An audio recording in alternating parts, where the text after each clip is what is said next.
Hey guys, tonight we saddle up and ride straight into the wind-chapped jaws of the Mongol Empire, not for conquest or empire building, but for snacks. Yes, snacks. Not the kind you find in shiny foil bags at a gas station, but the sort of hard-earned, wind-dried, fermented oddities that powered the greatest postal network in medieval history. Picture this, you, wrapped in layers of sheep wool, bouncing across the steppe on a slightly irritable pony, the air so cold your breath crackles, and your reward at the next stop. A nugget of sun-bleached cheese that smells faintly of hooves and existential dread. You probably won't survive this snack lineup. But hey, neither did a lot of messengers. So, before you get comfortable, take a moment to like the video and subscribe, but only if you genuinely enjoy what I do here. And tell me where you're listening from, and what time it is for you. I love reading those. Now, dim the lights, maybe turn on a fan for that soft background hum, and let's ease into tonight's journey together. The sun is just a smudge above the horizon as you mount your pony and adjust the leather strap of your travel pouch.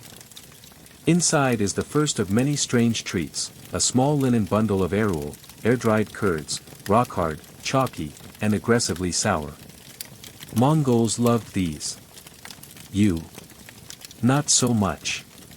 You bite down, and your jaw makes a sound like dry twigs snapping. Delicious. This is the first meal of the day for a long-distance courier in the Mongol system, a relay network that stretched across Eurasia, built with efficiency in mind and comfort most definitely not. It's the 13th century, and the only thing more relentless than the wind is your schedule. What's that crunch? Just a stray bit of gravel in your cheese ball. Adds texture. Arul, believe it or not, wasn't made just to be eaten, it was also a storage miracle. By drying the curds in the open air, they became as shelf-stable as gravel. These could last for months tucked into saddlebags without spoiling, and they required zero preparation, ideal when your dining table is also your galloping horse. You pass a frozen river. No time to stop, but someone on the other side waves and tosses you a leather pouch. Inside, it's squishy. You hope it's meat. It's not. It's boiled hoof jelly, a protein-rich gelatin made from the boiled-down connective tissue of horse hooves. It wobbles accusingly in your hand.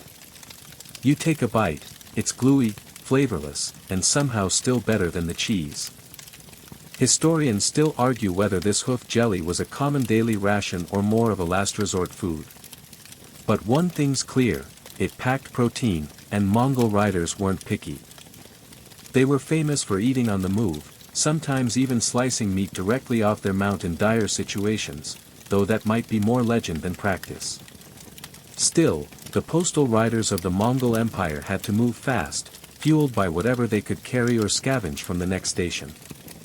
You swig from your water skin, only to remember, it's not water.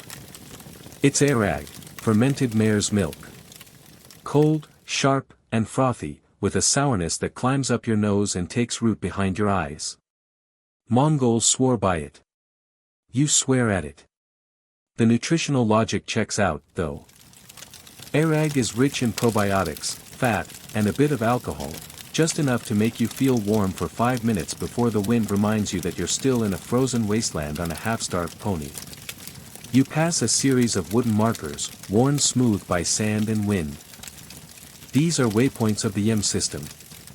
Every 25 to 30 miles, a relay station waits with fresh horses, basic supplies, and hopefully something edible. If you're lucky, a warm tent. If you're unlucky, just more cheese. You stop briefly, dismounting with creaking knees.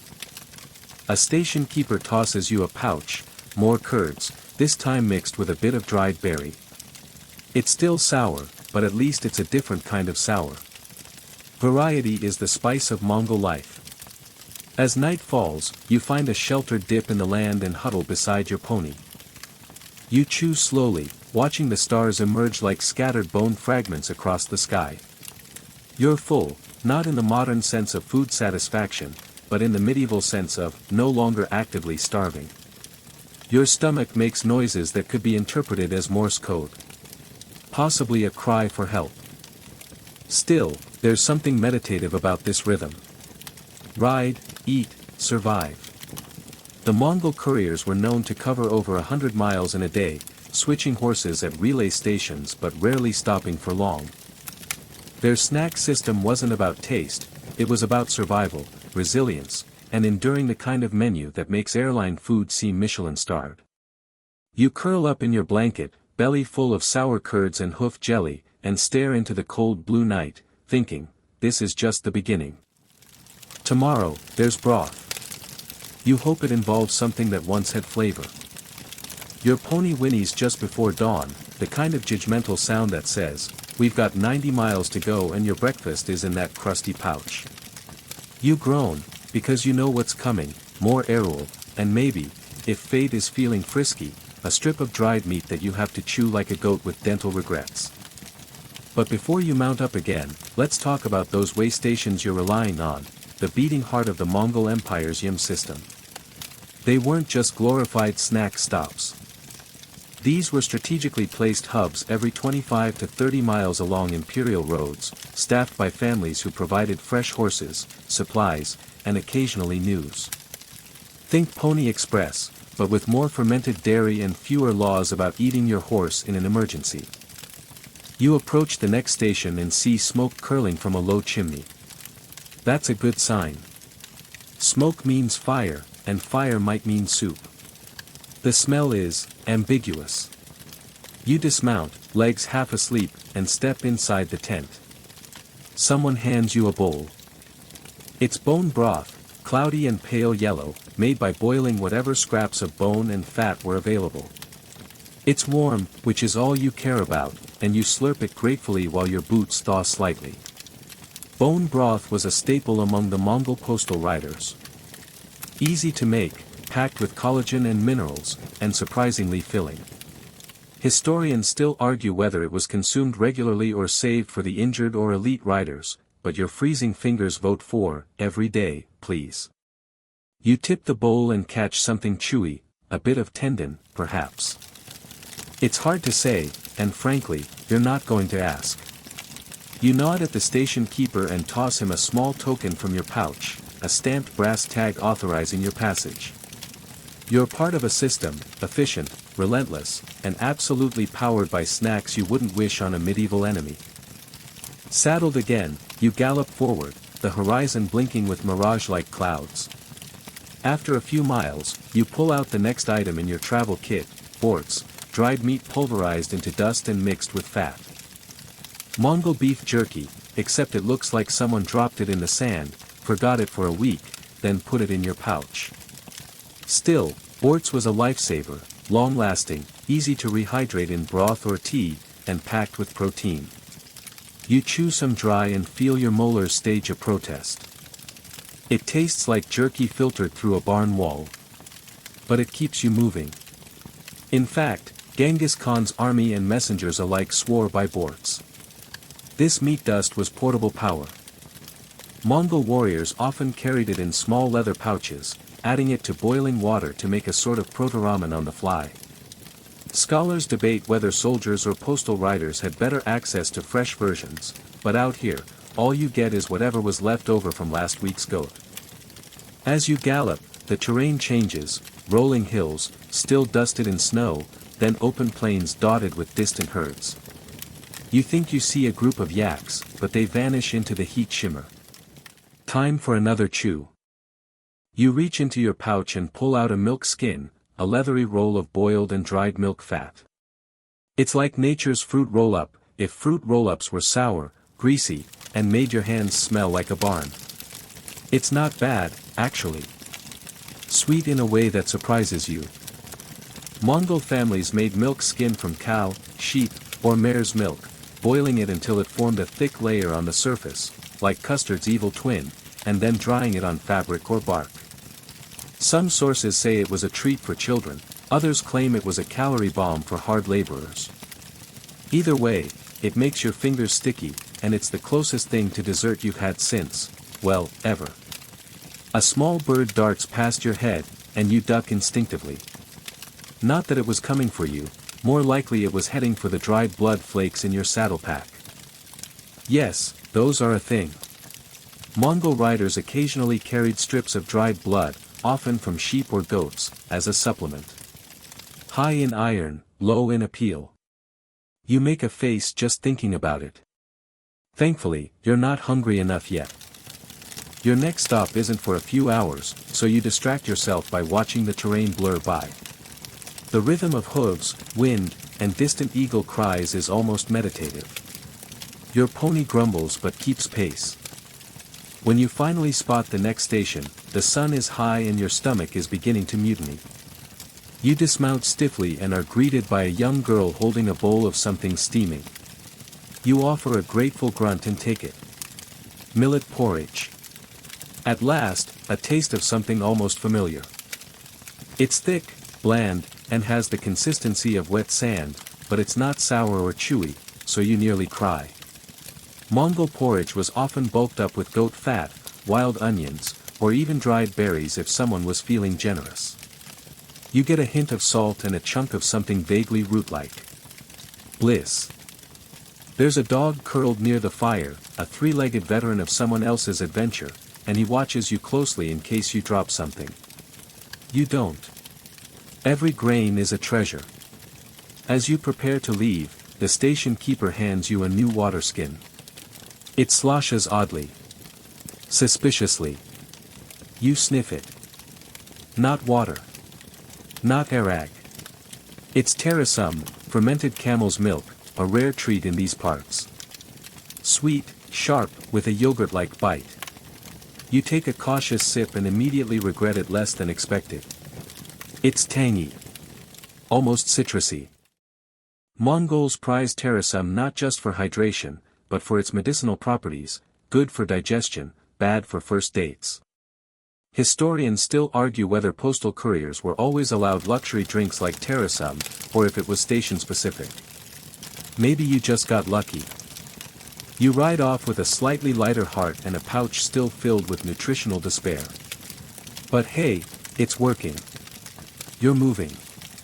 You're alive. And you haven't had to eat your own boots. Yet. Your pony's breath steams ahead of you, mixing with the pale dawn fog like dragon smoke, except the dragon here smells faintly of damp wool and whatever's still fermenting in your saddlebag.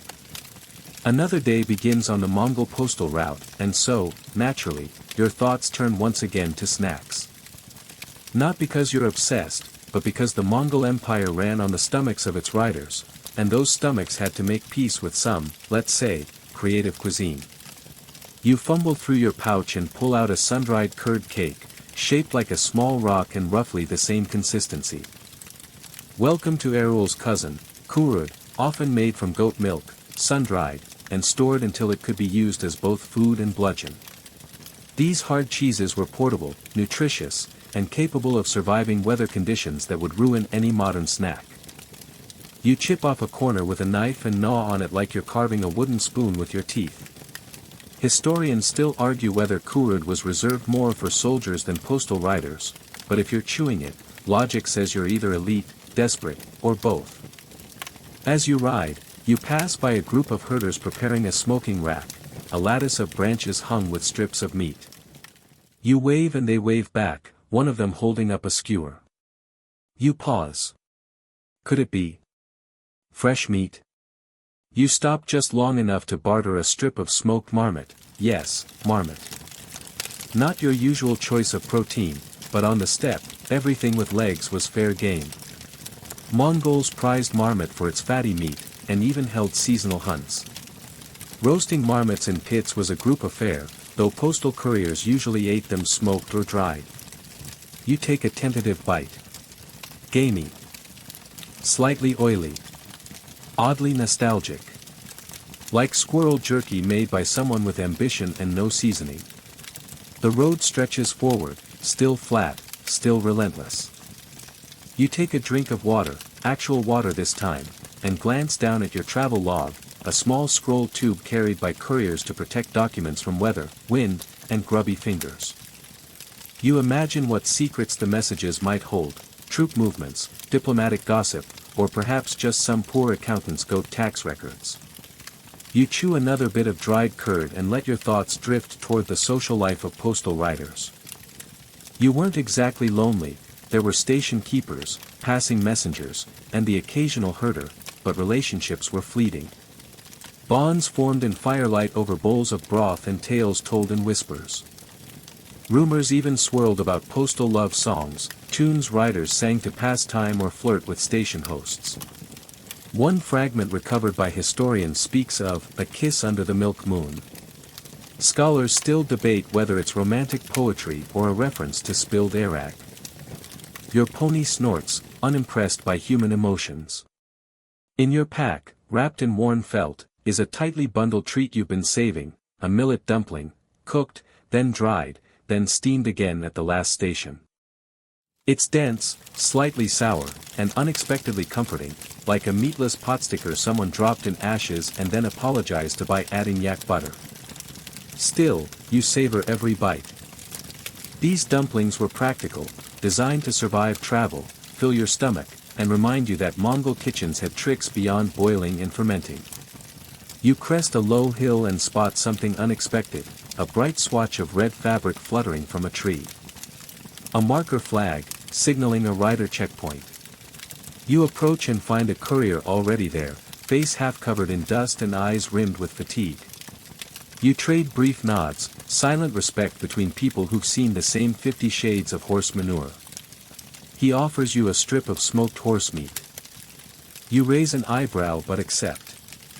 Horse meat wasn't a first resort, but it was a known part of Mongol diets, especially in winter.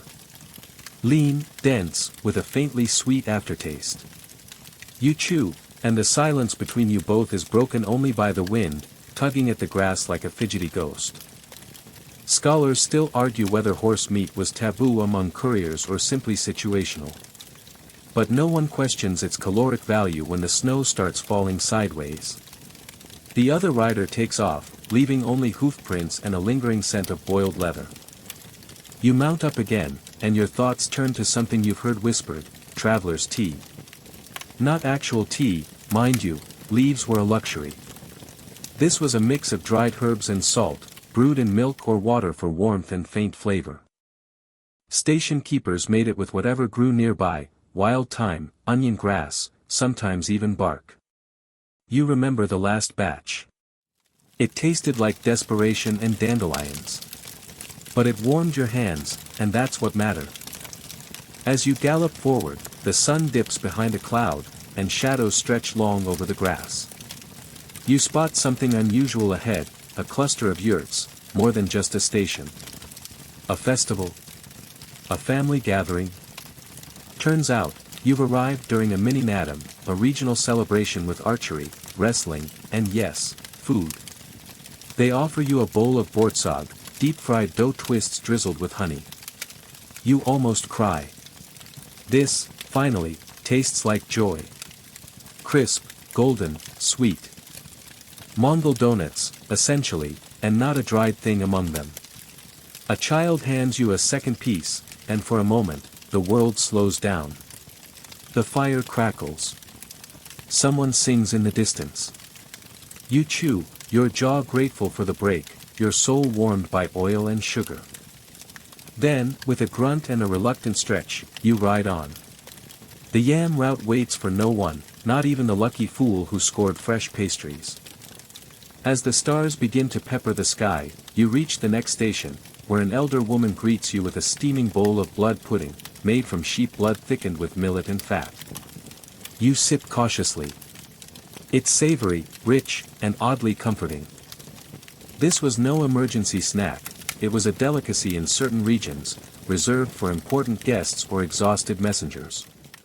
You glance at her with newfound respect. She nods, and in that silent exchange, you understand, on the step, food is language, survival, and affection, all rolled into one. The stars are wheeling above you now, and the Milky Way drapes itself across the sky like a spilled bag of sugar.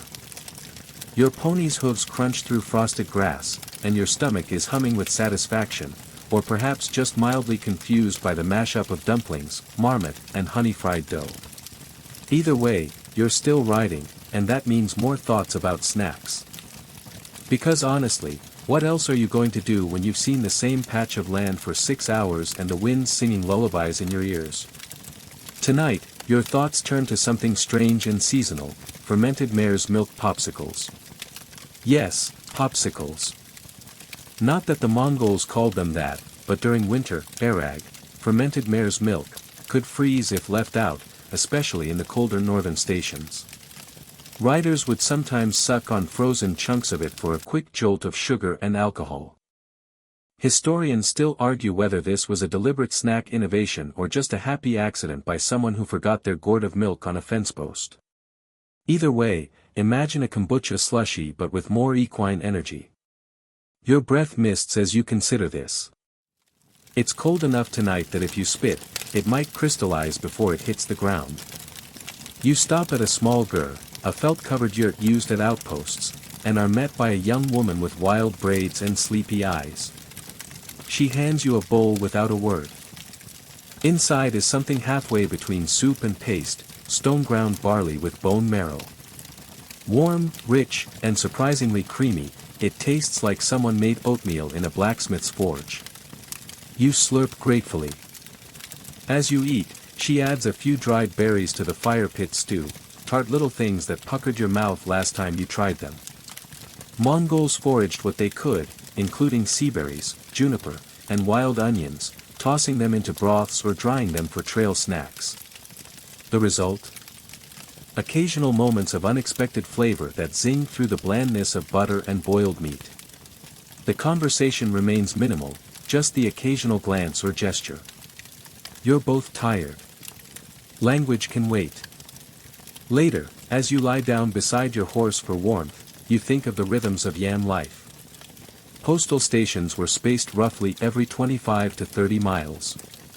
Riders would hand off messages, swap horses, sometimes even change outfits if riding through hostile territory. You remember once pretending to be a trader to sneak a dispatch past a local chieftain. Your disguise consisted of a limp and a tunic made from stitched squirrel skins.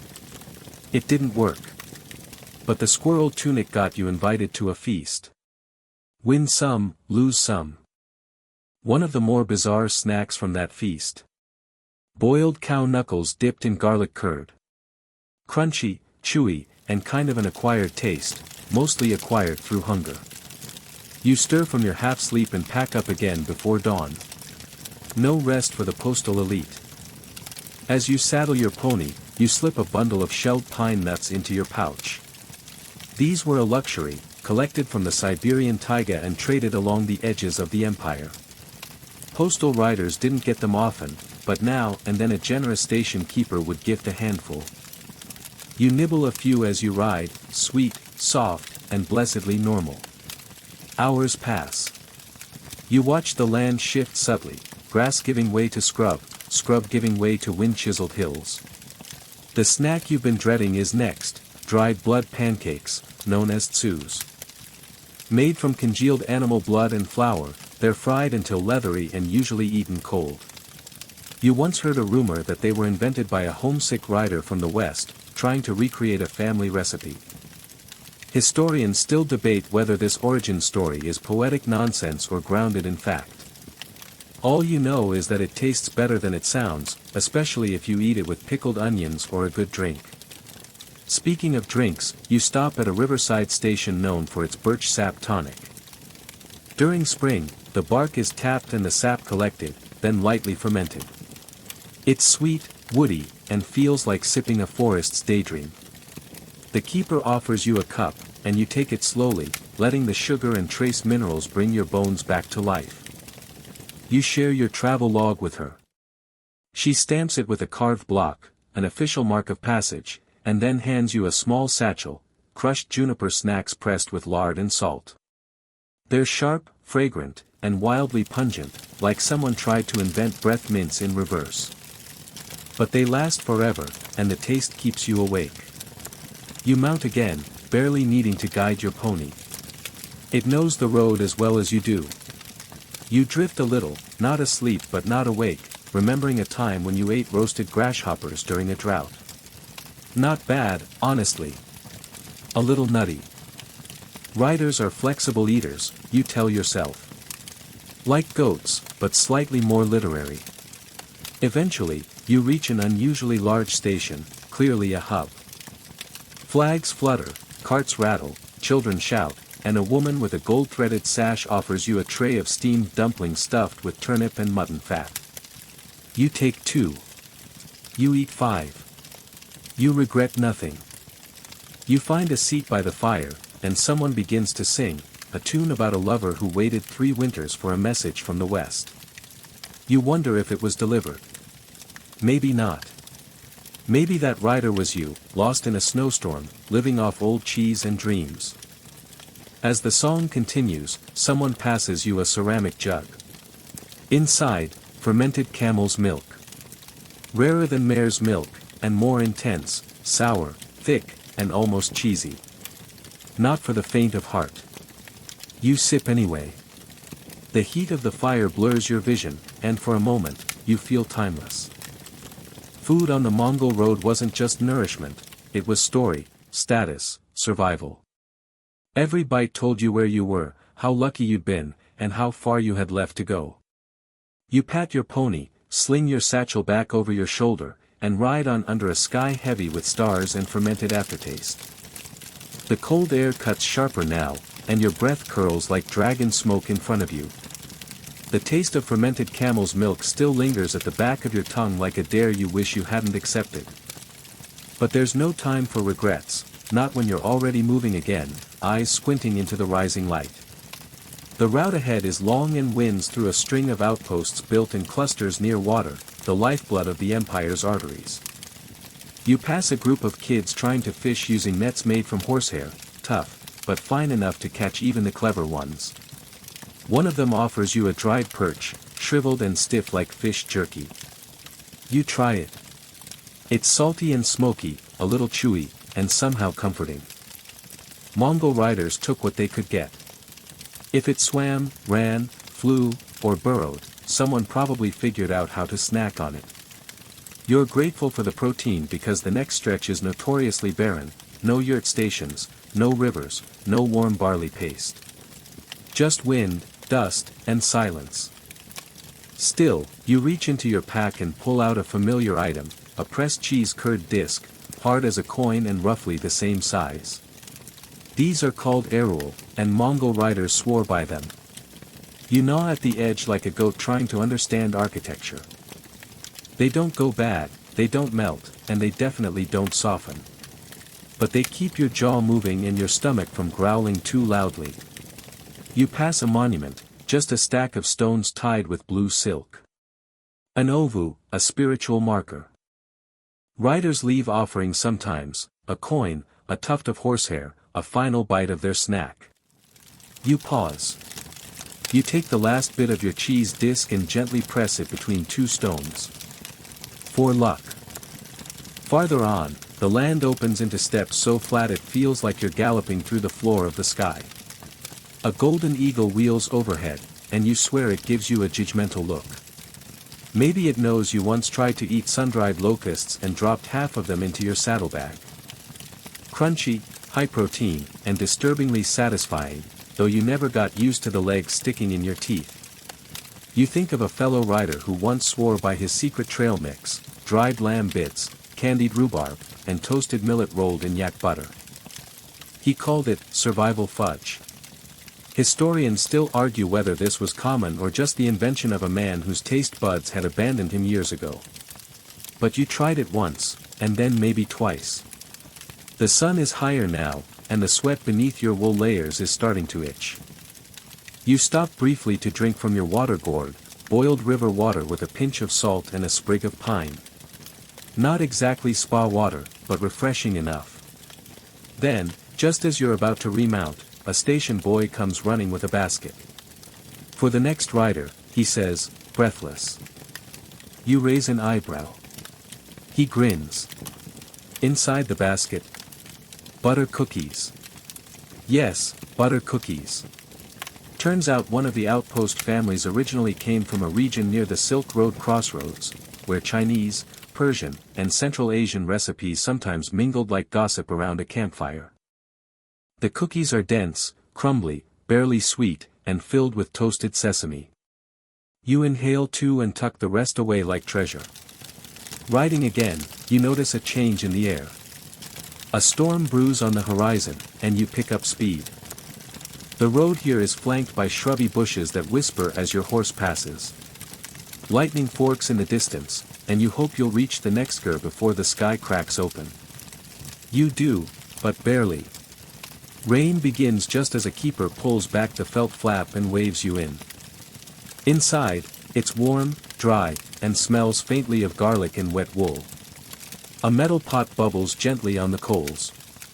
You're handed a small bowl of sour root stew, made from wild tubers, dried meat shavings, and a tangy herb you can't name. It's both invigorating and slightly alarming. You finish it, then pretend you didn't. The keeper sits across from you and offers a pouch. Inside, dried yogurt pellets, hard as pebbles, meant to be sucked slowly. They're tart and chalky and not even remotely enjoyable, but they ease thirst and keep you awake. You thank him with a nod and pocket a few. Conversation turns briefly to riders who didn't make it, those lost in blizzards, ambushed by bandits, or struck down by illness. You remember one particularly long winter where you were stuck at an outpost for weeks with nothing but dried onions and frozen goat broth to eat. You tried writing poetry. It was terrible. As the rain softens, you lie back on a mat of sheep's wool and close your eyes for a few stolen minutes.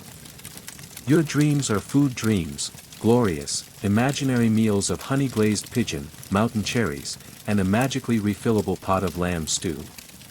You wake before dawn and leave quietly, leaving behind a sliver of your butter cookie in thanks. Riders have their own rituals.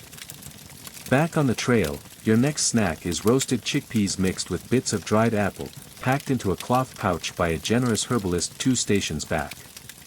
A little crunchy, a little sweet, and for a fleeting moment, they make you feel almost modern. You're halfway through the mix when you spot a shadow on the horizon, another rider approaching from the east. You exchange greetings, notes, and snacks. He offers you something new, honeyed barley nuggets rolled in poppy seeds. You trade him a strip of dried goat and a joke about eating fermented turnips during a snowstorm. He laughs, you laugh, the horses try to bite each other. You part ways without looking back. Riders rarely do. The sky is clear again, and you ride on, the crunch of chickpeas echoing in your ears like miniature hooves.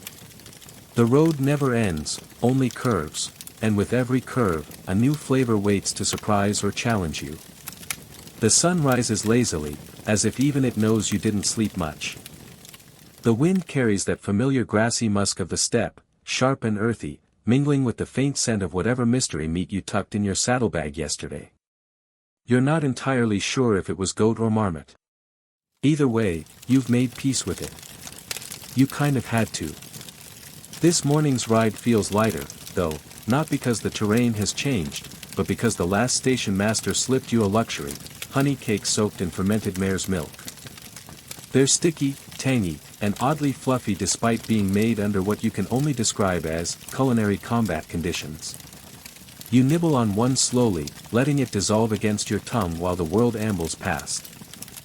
Somewhere along the ride, you notice hoofprints fresh in the mud, another courier ahead of you, maybe only an hour's lead. You wonder what he's carrying. Messages? Spices? A bundle of dried fish wrapped in silk and social anxiety. You pass a tall wayfinding pole carved with strange glyphs. Some say they're old Turkic markings, others claim they're simply early doodles by bored postal guards.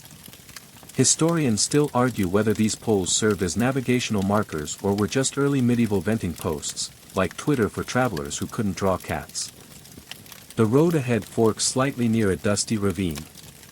You steer your horse left, toward a faint trail leading to an oasis, one of the rare spots where Mongol postal riders could rest beside Chinese silk merchants, Persian tea dealers, and the occasional runaway monk.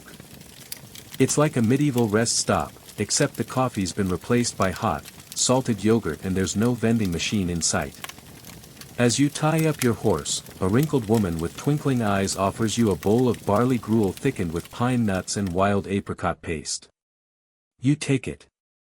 The texture is dense, borderline gluey, but the flavor sings, nutty, tart, and unexpectedly luxurious. You sit on a low stool made of goat hide and take your time. Across from you, a trader crushes dried sour cherries into a mortar and mixes them with powdered yak cheese, forming what looks like a truffle if you squint and lack standards. A boy, maybe 10 years old, offers to polish your saddle if you'll tell him what pigeon tastes like. You lie and say, like roast beef. He nods gravely. You wonder if you've just influenced his dinner plans. Before long, it's time to move on. You toss the boy a candied almond and remount. The road is rocky here, and the going is slow. You chew on a strip of salted camel jerky, which is just as tough as it sounds. At one point, it fights back. You respect that. The wind picks up and brings with it a fine grit that dusts your eyelashes and sneaks between your teeth. A mouthful of dry wind is worse than bad food, at least bad food tries. You pause to dig out a treat stashed deep in your pack, a sweet rice cake wrapped in reed leaves, likely a remnant from a southern outpost influenced by Tang Dynasty culinary styles. It's dry but sweetened with something faintly floral, maybe plum blossom syrup. Just as you finish the last bite, your horse startles, snorting and shifting beneath you. Up ahead, you see a line of yurts and a smoke trail curling up into the sky. Another station. Relief trickles down your spine. Inside, the air smells like cloves and boiled onions. You're offered a flatbread cooked on hot stones, slathered with a thin layer of sheep's butter and a dusting of crushed coriander seed. It crackles in your mouth, warm and slightly greasy, which, frankly, is perfection. The station cook, a woman with the kind of authority that makes even the wild dogs back away, insists you try her latest experiment, dried melon strips soaked in vinegar and smoked over juniper bark. You chew cautiously. It tastes like a sour memory but grows on you with each bite. Apparently, it's for digestion. You're not brave enough to ask whose. Night begins to fall. The horizon glows purple, and the wind finally quiets. You decide to stay here, just one night. A proper sleep, maybe even a bath, though that's optimistic. As you remove your boots, someone brings you a cup of hot fermented rice water, slightly fizzy and warm, with a hint of something like banana peel. You sip it slowly, trying not to make a face. The riders tonight share stories. One claims he once carried a live sturgeon wrapped in wet reeds across 3 provinces. Another swears he saw a fox steal a bag of dried yak cheese and trade it for a string of prayer beads. You believe both without question. The station keeper brings out a rare treat to celebrate the end of a long, dusty day, deep-fried millet balls rolled in date paste and sesame. You burn your tongue on the first one. Worth it. As you curl up in your blanket that smells faintly of lanolin and victory, the sound of snoring riders and crackling coals hums gently in your ears. Outside, a wolf howls, probably jealous of your millet balls. You drift to sleep full, warm, and temporarily dust-free. But you know tomorrow brings new roads, new flavors, and probably more yogurt in questionable forms. You wake up before the fire dies, the thin light of dawn sliding under the flap of the yurt like a nosy neighbor. You stretch, carefully, because your spine currently feels like a stack of overcooked dumplings, and reach for the pouch of dried peach slices you stashed under your saddle last night. They're slightly damp from condensation, but still sweet and chewy, with a hint of smoke from the hearth. Breakfast of champions, or at least mildly heroic postal workers. Outside, a bowl of hot buckwheat porridge is waiting. It's gritty and earthy, studded with tiny pickled radishes and something you suspect might be wild garlic. One of the other riders adds a spoonful of fermented mare's cream, which sounds like a threat but turns out to be tangy and oddly luxurious. You copy him, because that's what confidence looks like at this hour. You saddle up, wave a sleepy goodbye to the cook, who scowls fondly, and begin the day's ride. The air is cool and quiet, save for the clop of hooves and the occasional trill of a morning lark. A warm, grassy scent rises as the sun begins to burn off the dew. It smells like potential, and also, mildly, like manure. By mid-morning, you reach an older segment of the Yam Road, with uneven cobblestones left over from some long-forgotten conquest. Your horse doesn't love it. Neither do your thighs. Still, the scenery is excellent, rolling green hills scattered with wild asters and the occasional stone stela carved with ancient warrior tales. Historians still argue whether these memorial stones were intended as spiritual markers or just the medieval equivalent of really intense motivational posters. You stop near a river to rest the horse and drink from a bamboo flask filled with chilled barley tea, a rare find, gifted to you by a Korean envoy last week. It's grassy, refreshing, and surprisingly effective at clearing the dust from your throat.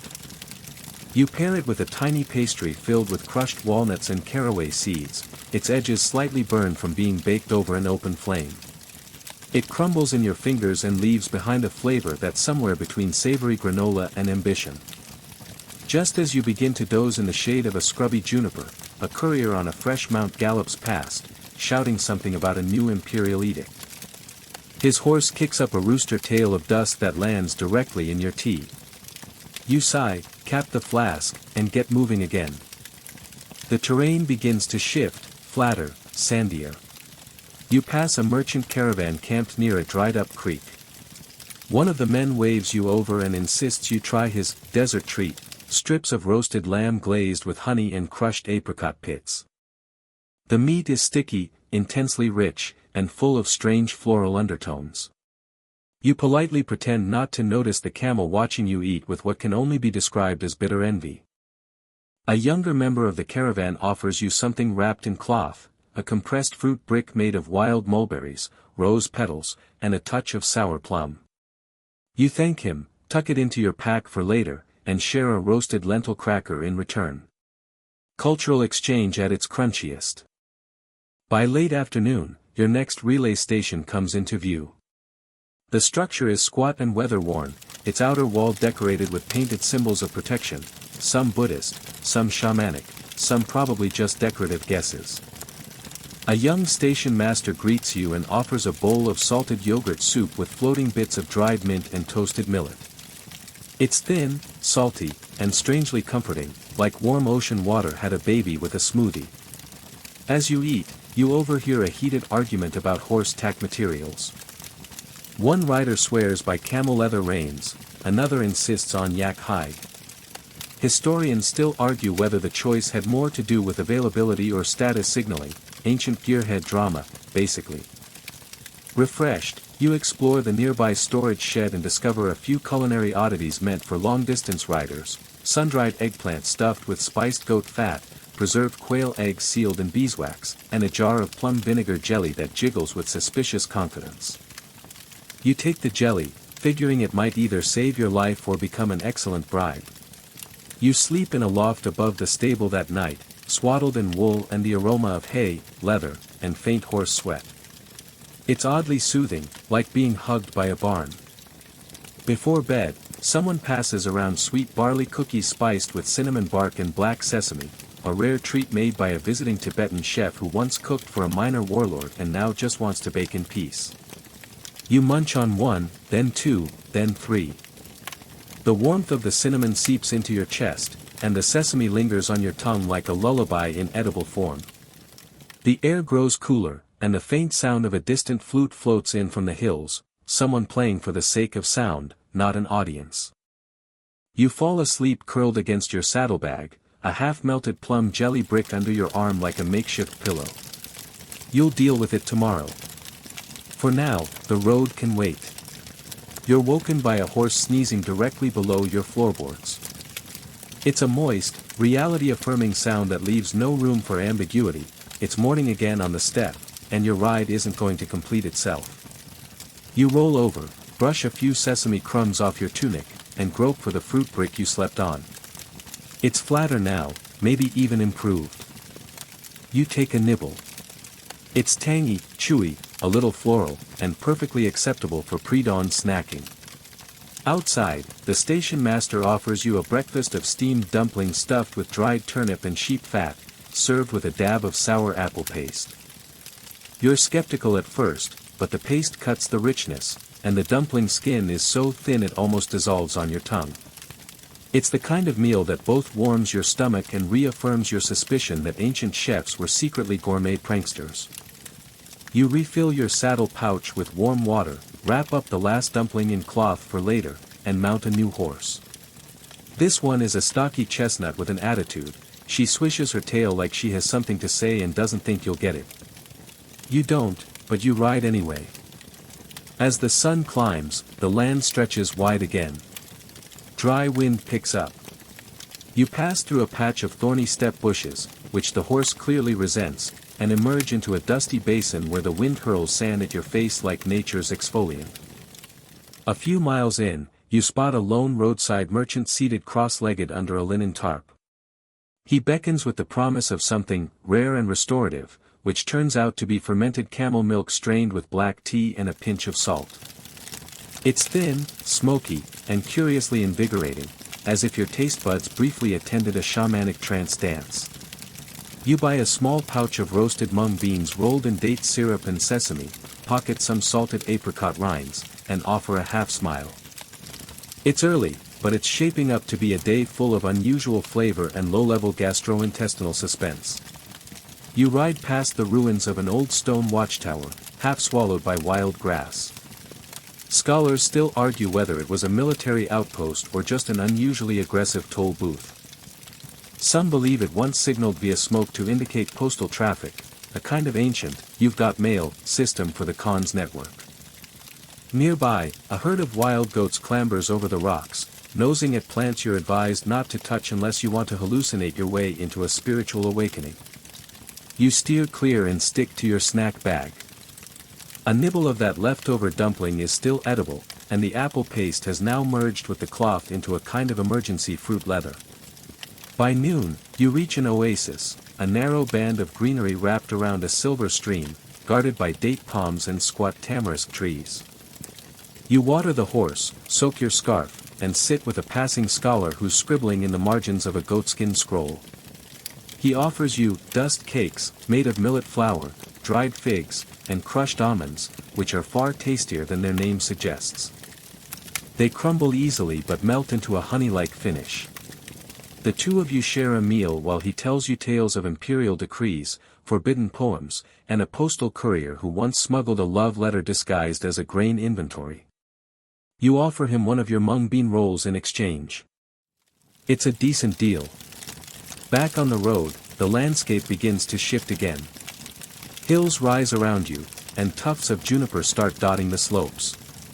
The horse adjusts pace automatically, sure-footed, confident, bored. You find yourself singing under your breath, some half-remembered melody picked up from a Tuvan throat singer 2 posts back. It's more of a chant than a song, really, hypnotic and just off-key enough to startle birds out of the brush. At the next station, you're greeted with a lunch that almost makes you believe in institutional generosity, rice steamed in bamboo tubes with slices of smoked duck and scallions, and a side of pickled wild berries.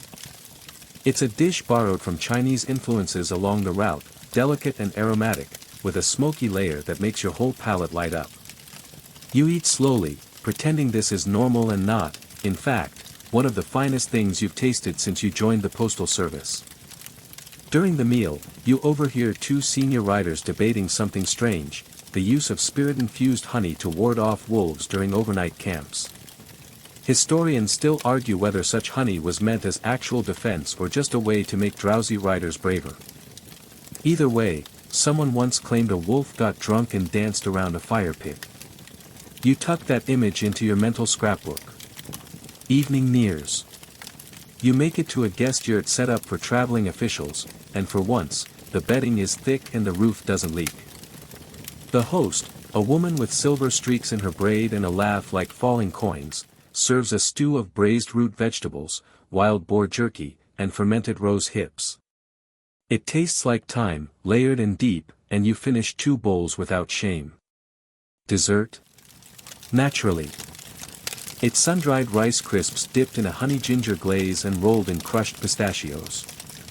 Sticky, spicy, and enough to make you sit back and rethink every cracker you've ever eaten. You lie back afterward, letting your limbs go loose and heavy, the crackle of the brazier filling the space like gentle rain. The horse snores somewhere outside. Someone plays a lute softly in the next yurt. You stare up at the stars through a roof flap and wonder how many other riders are doing the exact same thing, stomachs full of duck rice and dust cakes, with the same ache in their legs and the same melody drifting through the dark. Morning greets you not with sunlight, but with the rustle of fabric as someone stirs the coals back to life. The scent of last night's stew still lingers faintly, mingling with the sharp tang of horse sweat and oiled leather. You sit up slowly, your body protesting like a rusty hinge, and your first thought is, did someone sneak more of those honey ginger crisps into your bag? They didn't. You check. But you find something else. Tucked inside your pack is a small wax paper parcel with a rolled fig stuffed with candied walnut and dusted in cinnamon, clearly a parting gift from the silver-braided host. It's chewy and fragrant, a perfect breakfast dessert, yes, that's a thing, and you savor it like a guilty secret before you've even had anything savory. Outside, your horse is already saddled.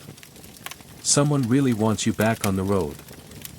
You take the hint, mount up, and start the next leg of your journey through narrow foothills and the kind of mist that makes the world feel half dream, half laundry day.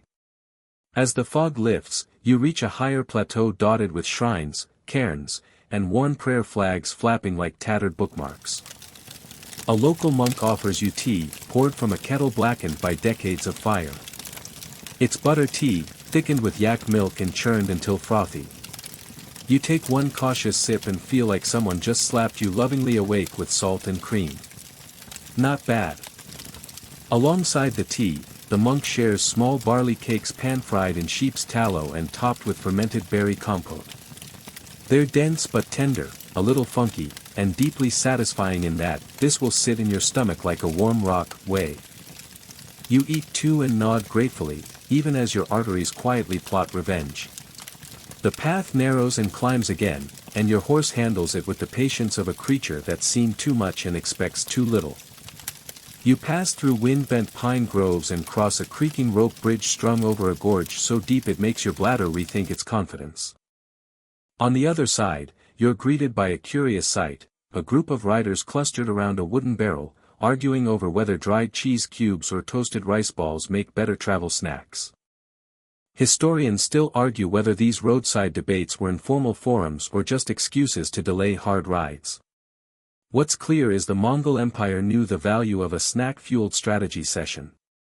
You're invited to try both and cast your vote. The cheese cubes are hard enough to chip a tooth but packed with umami. The rice balls are brittle, sweetened with syrup and clove, crunchy, fragrant, and less likely to cause dental regret. You cast your vote with the rice faction. The cheese people eye you warily.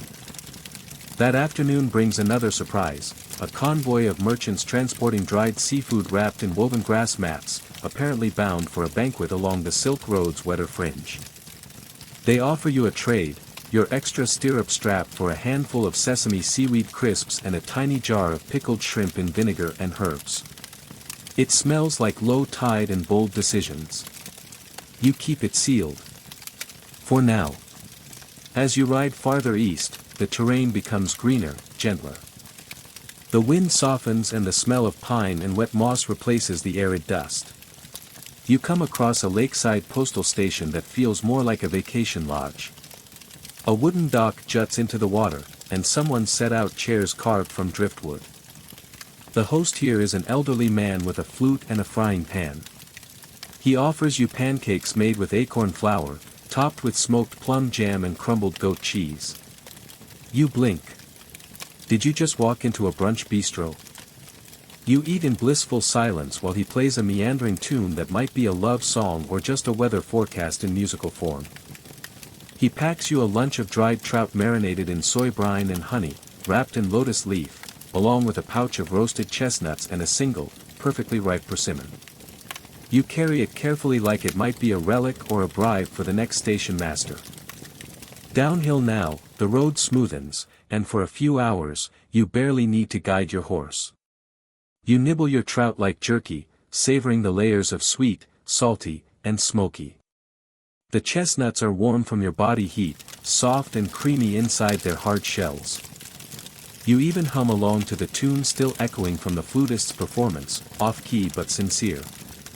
You pass a stretch of sun-drenched meadow where wild onions grow, and small marmots dart between rocks. One stands up on hind legs and stares you down like a tiny tax collector.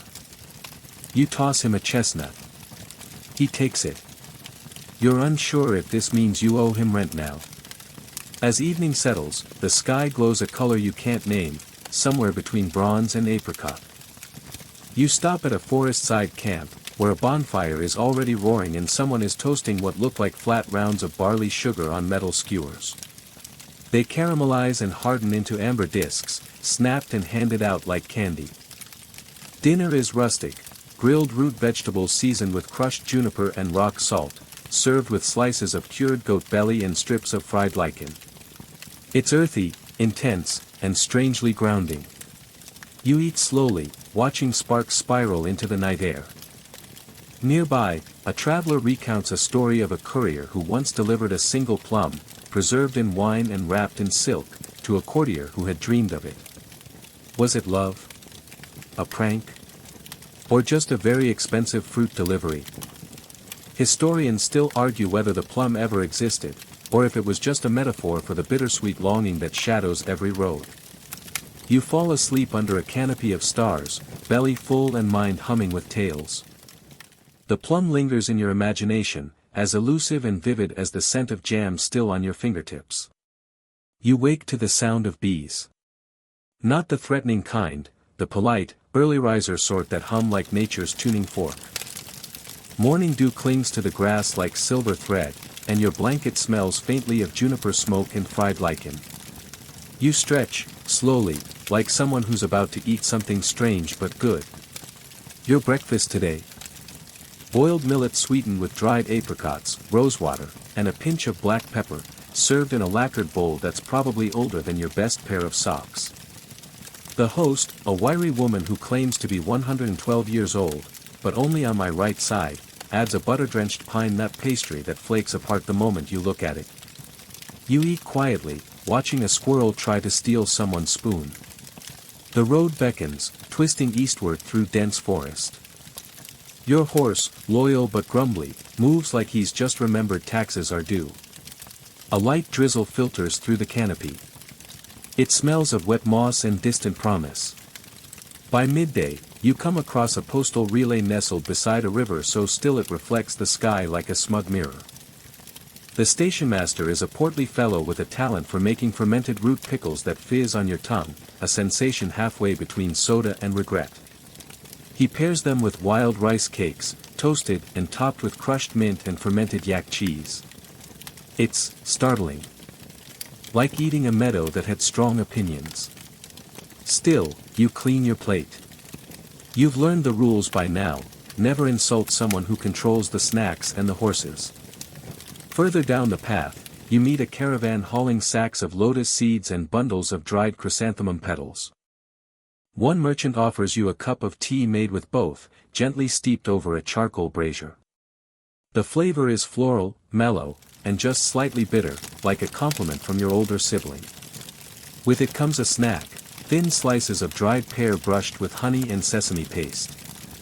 It's simple, elegant, and, let's be honest, a nice break from everything that smells like goat.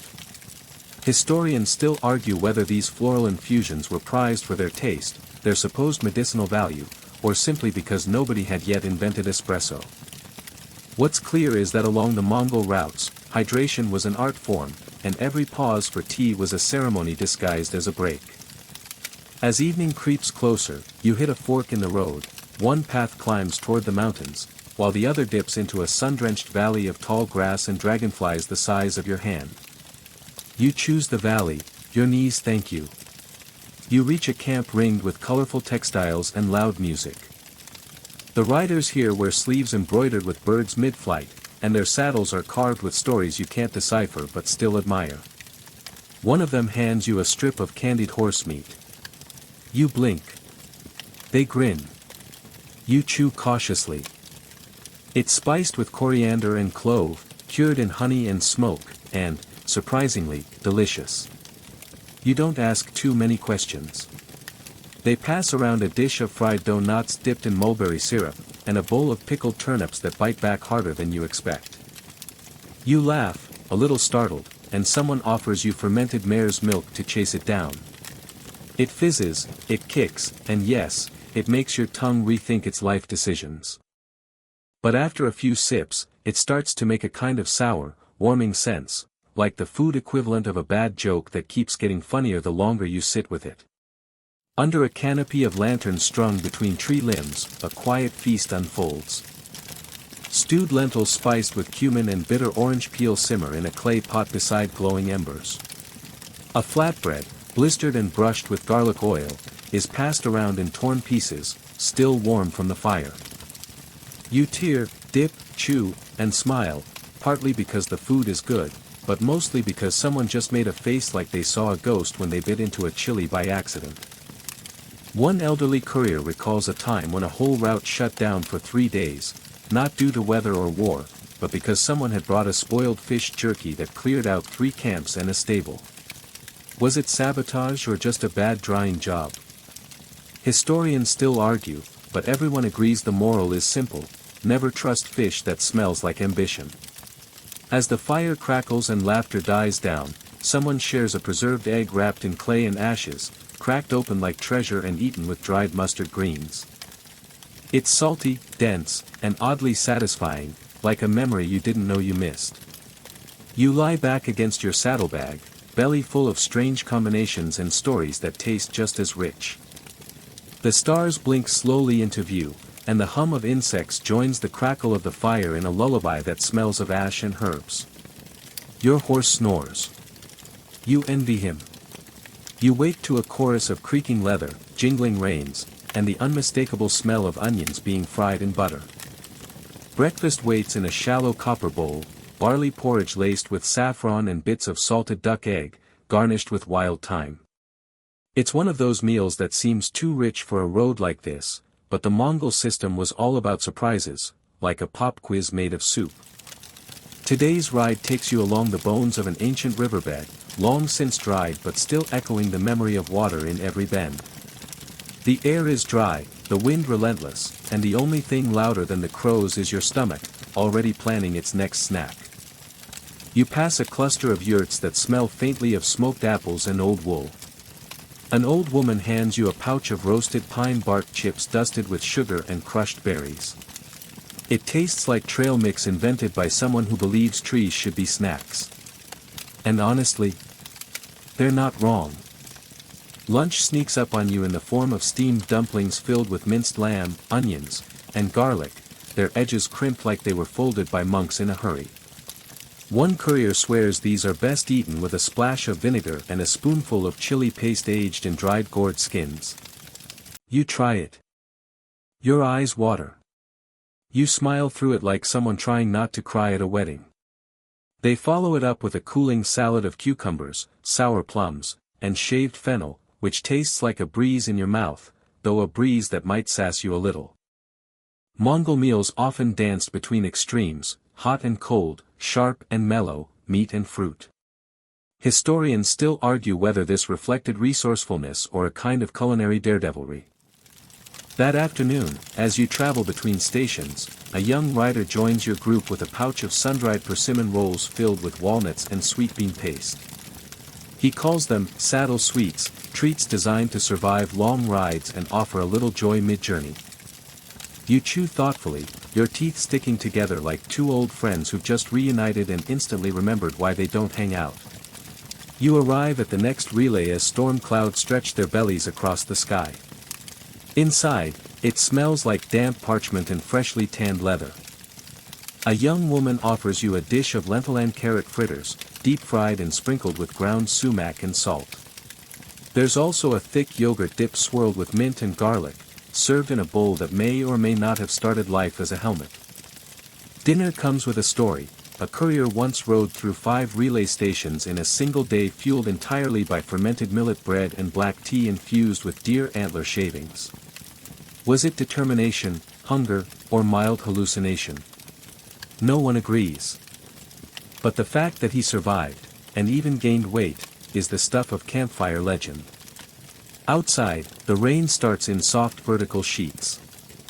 You take cover beneath a hide awning and sip a soup made from wild mushrooms, nettles, and barley pearls, served with a side of roasted chestnut puree spread on fried turnip rounds. You've gone from wondering what Mongols ate to quietly asking if they had better snack game than you. Another courier pulls out a lumpy, grayish ball wrapped in linen, which turns out to be a preserved egg yolk rolled in dried mint and powdered rose petals. You hesitate. You bite. It's intense, earthy, and floral, like eating perfume from a spice merchant's dream. Under the soft sound of raindrops and simmering broth, someone strums a 2-stringed fiddle. The melody is slow, wandering, like the path you've just ridden. People murmur stories around the fire, some about bandits, others about lost messages that changed wars. But the favorite? The tale of a single, legendary pastry baked in the shape of Genghis Khan's beard. Apparently, it was so good no one dared eat it. Eventually it was stolen by a goat. History's full of tragedy. You fall asleep to the scent of sage and wood smoke, a warm weight in your belly and the slow patter of rain above. The food may be gone, but its stories follow you into dreams like whispered flavors. By morning, the world smells like wet grass, boiled milk, and something vaguely resembling toasted barley, though that last one might just be your socks drying by the fire. You rise to find a breakfast spread of millet cakes cooked on hot stones, their undersides charred to perfection, served with a pat of butter made from mare's milk that tastes surprisingly light and a little wild, like if yogurt got a sunburn and liked it. Beside it, a steaming ladle of broth made from ox bone, fermented cabbage, and juniper berries simmers in a blackened pot. You sip it slowly, each mouthful tasting like the distilled essence of hangover cure with a whisper of pine. The conversation that morning drifts to food superstition. One of the couriers tells you about a forbidden honey cake once believed to cause riders to forget their route, a flaky triangle filled with poppy seeds, dates, and crushed sesame. Was it the cake? Or the long hours, cold nights, and skull-rattling pace? Historians still argue whether this was fact or myth or just a really convenient excuse for getting lost. As you mount your horse, a boy rushes out with a treat wrapped in oiled paper, dried apricots stuffed with garlic and mint. It's a test of balance, you decide, between sweet and sharp, between curiosity and caution, between, not bad, and, why would someone do this to fruit? The ride is smoother today, the paths packed tighter by last night's rain. Around midday, you pause beside a stony ridge where a pot is suspended over a tiny campfire. In it, camel milk stew with wheat noodles, cloves, and a single dried chili bobbing like it's trying to escape. You slurp cautiously. It's rich, warming, with a heat that lingers on the lips like an awkward compliment. For dessert, yes, there's dessert, a wafer-thin pastry called arag kaj, made by flattening fermented mare's milk until it becomes a sort of tart, chewy leather. Folded with crushed almonds and crystallized ginger, it's surprisingly addictive. One bite and you start planning how many you can sneak into your saddlebag without looking suspicious. As the afternoon wind rises, whipping across the plain like an impatient drum roll, a courier beside you pulls out a small waxed pouch. Inside are goat cheese balls rolled in roasted flax seeds, hard as stones and just as portable. You're told these were the ancient Mongol version of protein bars. You nod. Your jaw does its best. Your teeth, however, may file a complaint. That evening station is perched on the edge of a dry riverbed, its wooden stilts creaking with every step. A fire crackles in the center, and the smell drifting from the pot is alarming. Turns out, it's fermented fish paste stew with shredded horseradish root and wild greens, and no one's more surprised than you when you go back for seconds. It's not exactly comforting, but it's weirdly bracing, like chewing on bravery itself. You're offered a mug of salted yak butter tea, and this time you don't even flinch. It's grown on you, like a slightly abrasive but well-meaning roommate. And paired with crispy barley flatbread fried in sheep fat, it's downright cozy. Someone starts recounting the tale of a rogue courier who once survived an entire winter storm eating only pickled marmot livers and frozen berries. A debate breaks out over whether marmots were commonly pickled. No consensus is reached.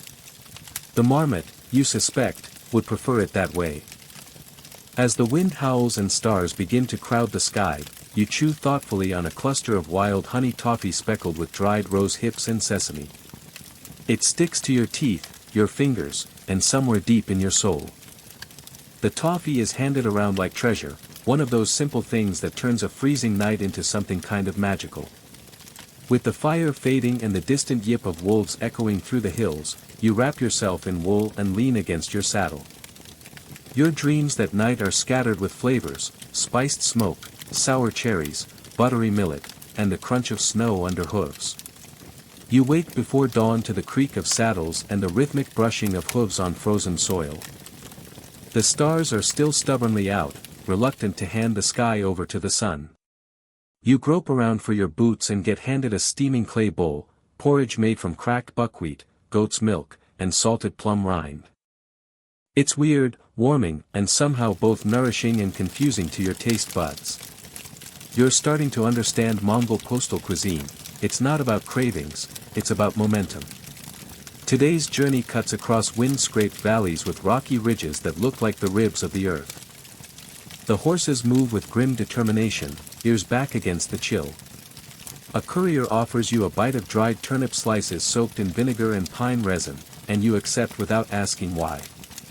They're sour, smoky, and a little like chewing on history. Or punishment.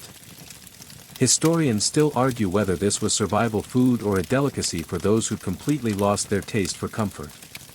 The wind kicks up dust trails that stretch for miles behind you.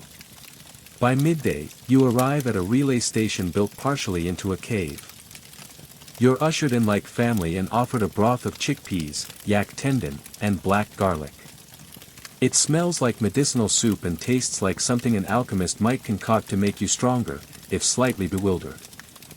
For protein, there's jerky made from marmots soaked in fermented wheat ale, then dried in strips so tough they require a serious relationship with your molars.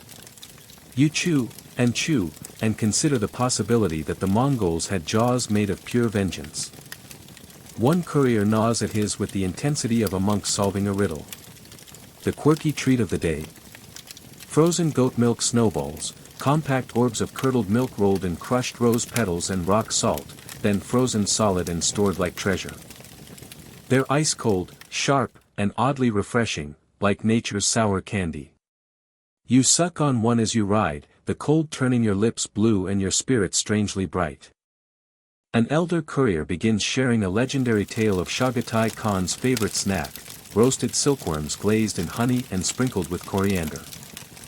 No one knows if it's true, but everyone nods solemnly as if to say, yes, that sounds plausible and also vaguely horrifying.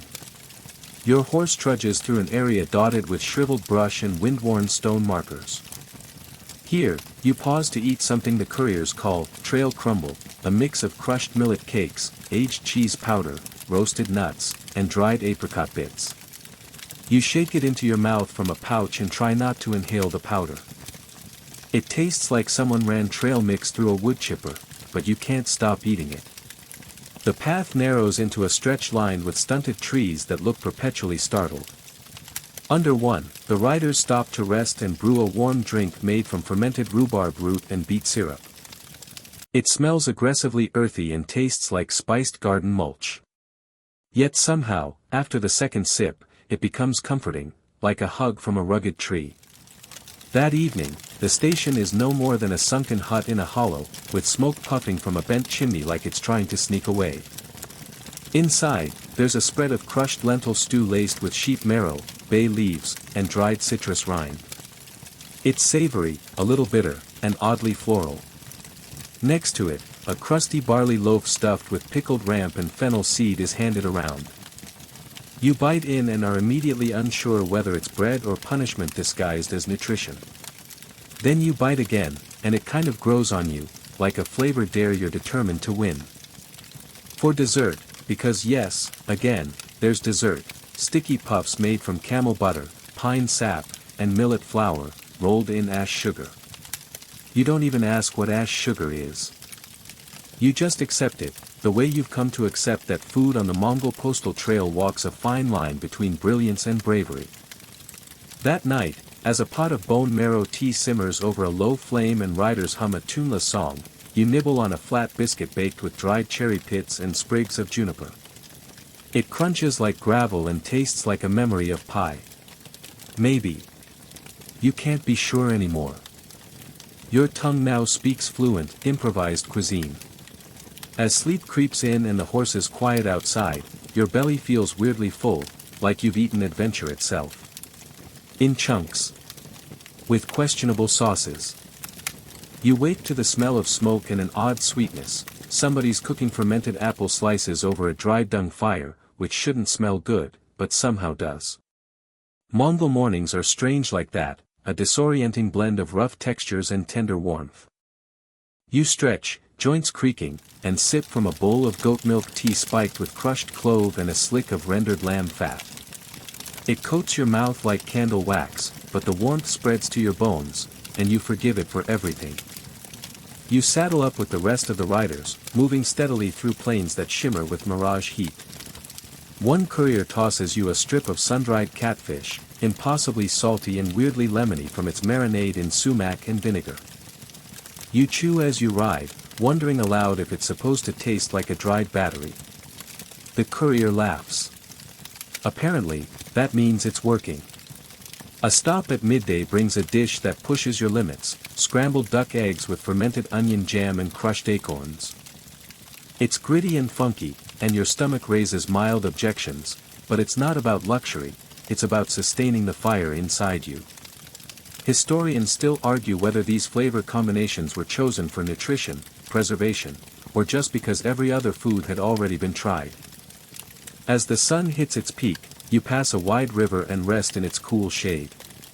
Here, you're handed a drink made from boiled birch bark, barley residue, and goat sweat. Yes, actual sweat. A fermentation technique, you're told. You sip cautiously, taste the salt, and let your dignity float away downstream. A courier points out an ancient marker stone etched with Tingri symbols, tribal and spiritual. These stones were once left near postal stops as blessings, or warnings. The air here feels heavier. Or maybe that's the charcoal-roasted radish jerky you've been chewing, which tastes like burnt licorice and regret. You snack on flaky pastry triangles filled with crushed locust and dried fig, and decide never to ask questions again. They're surprisingly good. Crunchy, sweet, vaguely smoky, like baklava made by someone who once saw a cookbook but didn't believe in measurements. As the caravan makes its way up a gentle slope, you're offered a rolled strip of cow hide simmered in pickled beet brine, then dusted with ash from pine bark. It has the consistency of wet denim and the taste of rebellion. Yet you chew dutifully, because this is postal cuisine now. You're part of the system.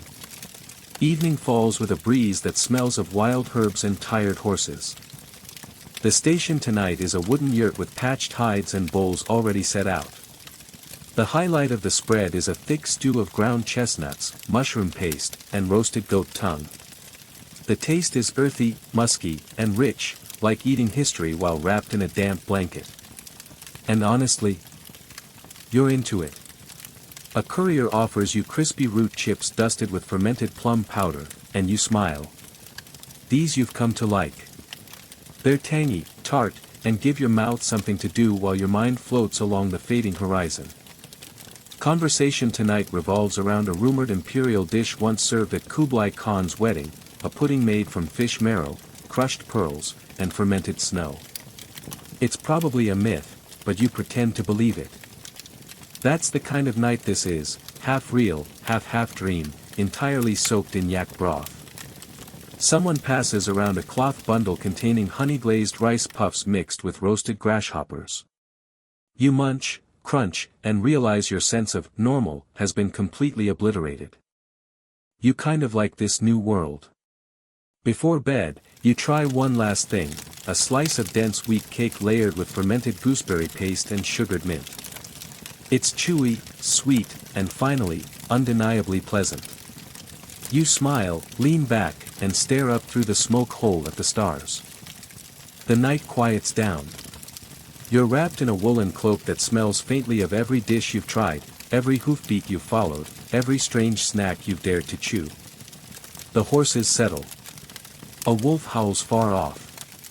You're warm, full, and no longer surprised by anything. You drift toward sleep, the tang of fermented gooseberry still lingering on your tongue. You stir to the gentle clatter of hooves and the soft murmurs of riders loading up again. Your body feels heavier than usual, possibly from last night's stew, which might still be digesting in another time zone. The sun is just peeking over the plains, casting long blue shadows across the grass. You rise, stretch, and make peace with the faint tang of dried sweat and goat milk in the air. Breakfast is already brewing. A courier hands you a warm wooden bowl. Inside, a porridge of millet, camel's milk, and crushed pine nuts, topped with, of course, fermented rhubarb foam. You squint at it. It squints back. But you take a spoonful anyway. Surprisingly nutty, a little sour, oddly comforting. Like oatmeal designed by an eccentric shaman. You ride slowly through a valley littered with the bleached ribs of past herds. The wind carries the scent of distant fire pits and maybe rain, if you're lucky.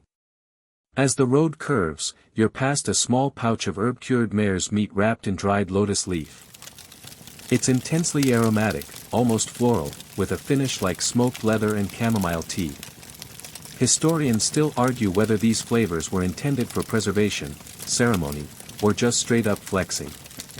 You stop at a small outpost carved into a rocky bluff. There, a local cook is stirring a thick mash of wild grain, lentils, and dried apple bits, which she insists is good for your gallbladder and possibly your dreams. She crushes dried marigold petals into it and offers it in a clay cup. It tastes like oatmeal if oatmeal had been emotionally complex. For mid-morning, someone hands you a chewy slab of roasted seed cake, dense with sesame, cumin, and something unmistakably spicy, peppercorn or maybe crushed hornet. You don't ask. Just chew and nod like you understand the world now. As the sun climbs, you pass a trade caravan with a curious offer, dried pear skins soaked in fermented horse milk, strung like ribbons from a wooden skewer. You try one. It slaps your taste buds and then hugs them. Sweet, sour, slightly numbing. You reach for another. The terrain shifts, hills now, scattered with grazing ibex and the ruins of some forgotten watchtower. You rest briefly and are handed a drink, boiled spruce needle tea with floating balls of yak butter, each about the size of a marble. They look alien, but dissolve into rich silkiness. You sip and feel both warmer and braver than a person should be at 11 a.m. Next up, smashed turnip patties fried in sheep tallow, topped with pickled juniper berries. They're crispy, bitter, and weirdly addictive. You imagine them served at a modern fusion restaurant with a $22 price tag and a 6-month waitlist. Mongols were just ahead of the curve. Lunch, when it finally comes, is a complex broth of shredded camel hump, leeks, and spiced black vinegar, served in a horn bowl.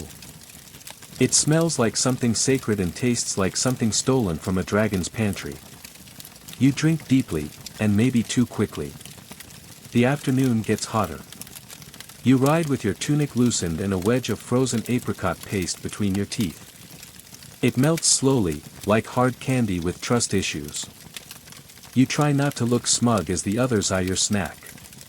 At a rare tree grove, a courier digs into his satchel and pulls out a wrapped delicacy, cured pig's ear coated in honey and toasted barley crumbs. You crunch into it. It's cartilaginous, sure, but also sweet and salty and, kind of joyful. Like eating a pork-flavored granola bar.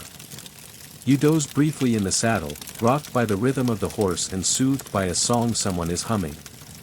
You wake to a nudge and a fistful of pickled cherry tomatoes soaked in mulberry wine, tart and bright enough to jolt your dreams away. As the sky shifts to gold, you reach a river crossing. At the bank, a stone fire pit smokes with promise. You sit and are served barley dumplings filled with mashed chestnut and wild onion, fried until blistered and golden. You burn your tongue a little, but the pain is worth it. These are the dumplings you write poems about. Your host finishes the meal with a wedge of dried cheese aged in lamb's stomach, sliced thin and served on a warm flatbread. It's salty, sharp, and strangely caramelized. You chew slowly, letting it blur with the dusk. The night rolls in, thick and cool. Blankets are unrolled, horses tethered, and stars blink alive above you.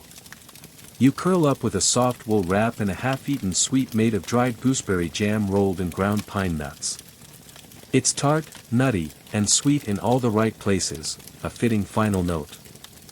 Your stomach is full, your hands smell of herbs and firewood, and your thoughts drift like smoke from the cooking pit. You stare into the darkness, content, your taste buds thoroughly confused and forever changed. You wake to the soft clang of a ladle against a pot and the low murmur of riders preparing for another day. Morning dew clings to the leather saddlebags, and the wind carries the smell of simmering goat broth and damp grass. Your body aches in places you didn't know could ache, especially after sleeping on a wool blanket stretched over mostly rocks and regret. Today's journey starts in the hills and winds down into flatter, sun-blanched lands where dust kicks up in swirls like nervous spirits. You nibble on your breakfast, a flaky barley and honey biscuit tucked with wild plums and dried thyme. It crumbles easily in your mouth, sticky in a way that makes you wish for water but sweet enough to forgive it. Historians still argue whether these early grain bars were an invention of efficiency, or just what happened when someone dropped their stew on an open fire and said, "Well, that'll do." By mid-morning, the sun is high and relentless. You squint under your fur-lined hood, sweat slicking your temples, when you're offered a lukewarm mug of goat milk blended with crushed dates and snowmelt. You take a cautious sip and immediately relax. It tastes like dessert had a baby with hydration, a rare but perfect pairing. The messenger beside you wipes his beard and mutters that it's a recipe from the ghost step, whatever that means. You don't ask. The ghost step probably doesn't do follow-ups. Lunch is unexpectedly complex. You stop in the shadow of a cliff where an older woman, probably someone's aunt or semi-retired assassin, ladles out a sour barley stew thick with fermented lentils and pomegranate seeds. It's spicy in a creeping way, each bite building like gossip. She watches you eat with that kind of smile that knows you won't finish it all. She's right. The road stretches again, flat and dry, until it gives way to a small oasis, 3 scraggly trees and a trickle of a stream, but it's paradise compared to the dust bowl you've left behind. Here, you try something truly odd, dried fish skin fried in yak butter and dusted with rose petal powder. The flavors shouldn't work, and yet they dance around your mouth like confused ballet dancers. Crunchy, fatty, floral, somehow it makes you nostalgic for things you've never experienced. Around you, the couriers relax and swap out their horses. One begins roasting a bundle of pressed turnip and millet paste, skewered over embers and topped with melted sheep cheese. You get a corner piece. It's like a smoky quesadilla made by someone with a strong opinion about iron deficiency. You chew thoughtfully as a lizard scuttles past, probably judging your slow pace. Evening comes on quick, with the wind sharpening and the horses growing restless. Someone passes around cold spiced dumplings stuffed with venison, scallion, and dried apricot. These were likely made days ago, and yet somehow they still taste like victory. You savor every bite like it's stolen time. The tartness of the apricot cuts the richness of the meat. You wonder who first thought to put fruit in a meat pouch, and how their friends reacted. Probably with awe. Or suspicion. A young courier with a wild beard and a pet hawk insists you try his family's recipe for traveling fruit leather. It's made from ground apple, dried carrot, sesame, and a touch of horse milk cream, then sun-dried until chewy. He watches you closely as you bite in. It's chewy, sweet, earthy, and oddly like carrot cake if carrot cake was weaponized for endurance. You nod respectfully. He bows slightly. A moment of snack diplomacy. That night, your campfire is brighter than usual, the flames licking up toward stars dusted over the black sky. You eat a long, rolled wrap of grilled eggplant, pickled garlic, and smoked mutton, the edges crisp from the pan and the center savory enough to anchor your soul. The wrap is balanced on a heated flat stone, served with what's described simply as bone sauce. You decide not to ask. It tastes like broth that got a PhD in flavor theory. Sleep comes more easily now. Your stomach is calm, your body used to the rhythm of the road, and your ears tuned to the soft breathing of horses and the creak of shifting saddlewood. You drift off with the faint aftertaste of burnt onion and cumin still on your tongue, and the ghost of the fish skin snack somehow haunting your dreams. You stir awake to the scent of something nutty and toasty, definitely not the usual boiled goat surprise. Morning sun filters through the thin fabric of the travel tent, dappled by dust and your own breath. Outside, riders are already preparing the next leg of the route. But first, breakfast. This one's a treat. Roasted millet porridge, slow-cooked over low embers, stirred with pine nuts, a swirl of mare's cream, and a thin drizzle of plum syrup. It's a far cry from dry travel biscuits and makes you suspicious at first. Is it a special day? Did someone win a battle? Lose a horse? No answers, just good porridge. Historians still argue whether such creamy, syrupy meals were reserved for messengers of rank or just a result of surplus ingredients and someone's grandma visiting. A young girl, no more than 10, hands you a small, sticky loaf wrapped in birch bark. It's dense with dates, raisins, and crushed sesame. She gestures for you to eat it with the porridge. You comply. Together, they're the kind of duo that makes you question everything you thought you knew about ancient food pairings. Like peanut butter and jelly, if jelly was fermented fruit preserved underground for 6 months. As you pack your gear, you're offered a strange little root, pickled and dyed orange. It smells like garlic's extroverted cousin. One of the cooks says it's for strength. You nibble it, and your sinuses instantly awaken like they just did a lap around the camp. Effective. By mid-morning, the trail winds through dried riverbeds and hills dusted with wild herbs. Your mount stumbles briefly, distracted by the scent of wild onions. You share its curiosity. Lunch is strange today, a hollowed-out squash filled with spiced lamb fat, pine resin, and chopped wild greens. It's been slow-roasted inside a clay dome oven until the squash peels like paper. The scent alone is hypnotic. You eat quietly, each bite soft and smoky, the texture like butter that's learned humility. A scholarly debate still brews among food historians.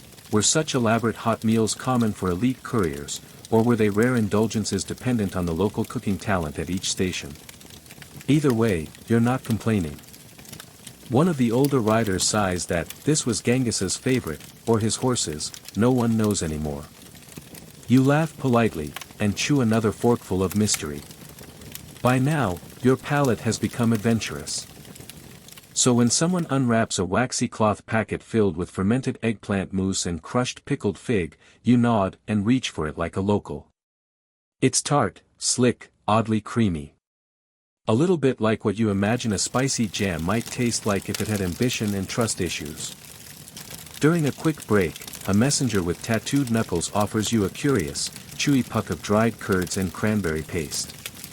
It's the color of a tired rose and smells faintly of vinegar. Apparently, it's good for headaches. You don't have one, but you might after this. It squeaks against your teeth like overly bold cheese. You pretend to enjoy it, and they give you a second. Wonderful. Evening falls with that buttery, golden light that makes the steppe feel like it was painted in honey. You pause at a camp beneath a stand of whispering trees. Dinner tonight is rugged but delicious, grilled mutton ribs marinated in fermented mare's milk, dusted with juniper ash. The flavor is charred and tangy, and you feel a bit primal tearing into the bone like a postal barbarian. Someone hands you a shard of hard bread to mop up the juices, more of a weapon than a utensil. A group of riders gather around a storyteller who weaves tales about a lost caravan that traveled with a golden soup pot and a recipe that made emperors weep. You smile, because even if it's fiction, there's something sacred about imagining history as both brutal and delicious. Later, curled in your blanket, you sneak the last bite of honey chestnut stuffed with crushed buckwheat and coriander.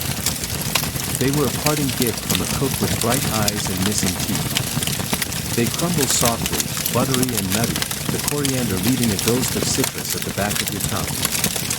As the wind picks up and the stars emerge, you sleep with a full belly and a brain still juggling the aftertaste of ancient inventions, spice combinations you'd never find in modern pantries, meals shared in silence and laughter. It's the kind of day that makes you wonder how many flavors have been lost to time, and how many are waiting to be rediscovered, buried beneath sand, memory, or an old saddlebag. You wake in the dark, not quite sure what stirred you. The fire has burned low, just a handful of glowing coals nestled in ash like ancient rubies. Around you, the sound of snoring warriors, the rustle of horses shifting their weight, and the occasional crack of a log surrendering to the cold. It's still too early, but hunger knows no schedule. You reach for a tightly wrapped smoked goat cake, hard as leather and twice as chewy.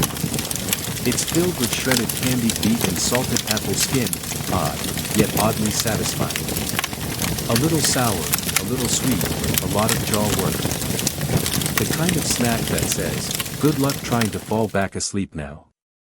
Once the camp stirs to life, the cooks move with practiced rhythm. A large iron cauldron of bone broth and mung bean simmers over a rekindled fire. Someone drops in strips of dried goat lung and a whole head of blackened garlic. It smells like survival with a side of sorcery. You sip it slowly from a shallow wooden bowl, savoring the earthy depth. Historians still argue whether such bone-forward meals were medicinal or simply an efficient way to use up every part of the animal. Either way, it works. You feel warmer, sturdier, somehow less mortal.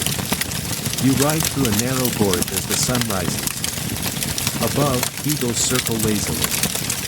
Below, a courier casually chews on what looks like a dried yogurt loaf dipped in chili oil. They offer you a piece. It's spicy, tart, and crumbles between your teeth like it's trying to be cheese but gave up halfway through. You nod appreciatively, eyes watering slightly. It's better than coffee, you suppose. Lunch is late today, and by the time you stop, you're practically gnawing on your sleeve. A station master brings out a tangle of noodles made from buckwheat and mashed chestnut, tossed with slivers of dried pear and crushed walnut. It's cold but fragrant, and the sauce is faintly sweet and sour, made from fermented radish brine and toasted camel fat. It shouldn't work. But oh, it does. Each bite tastes like a contradiction that found peace. There's a brief scholarly debate happening nearby about whether this dish originated from the northern mountains or was borrowed from Chinese border traders. You hear words like syncretism and culinary diffusion, but you're too busy licking the bowl. Afternoon drags. You chew on a hunk of freeze-dried curd mixed with pine sap and red pepper flakes, passed around like trail mix. It's aggressively tart and sticks to your molars like ancient regret. Still, it's addictive in that mouth-puckering way. You chase it with a sip of sour mare's milk and wonder how anyone had the time to invent snacks this elaborate when wars were happening every 5 minutes.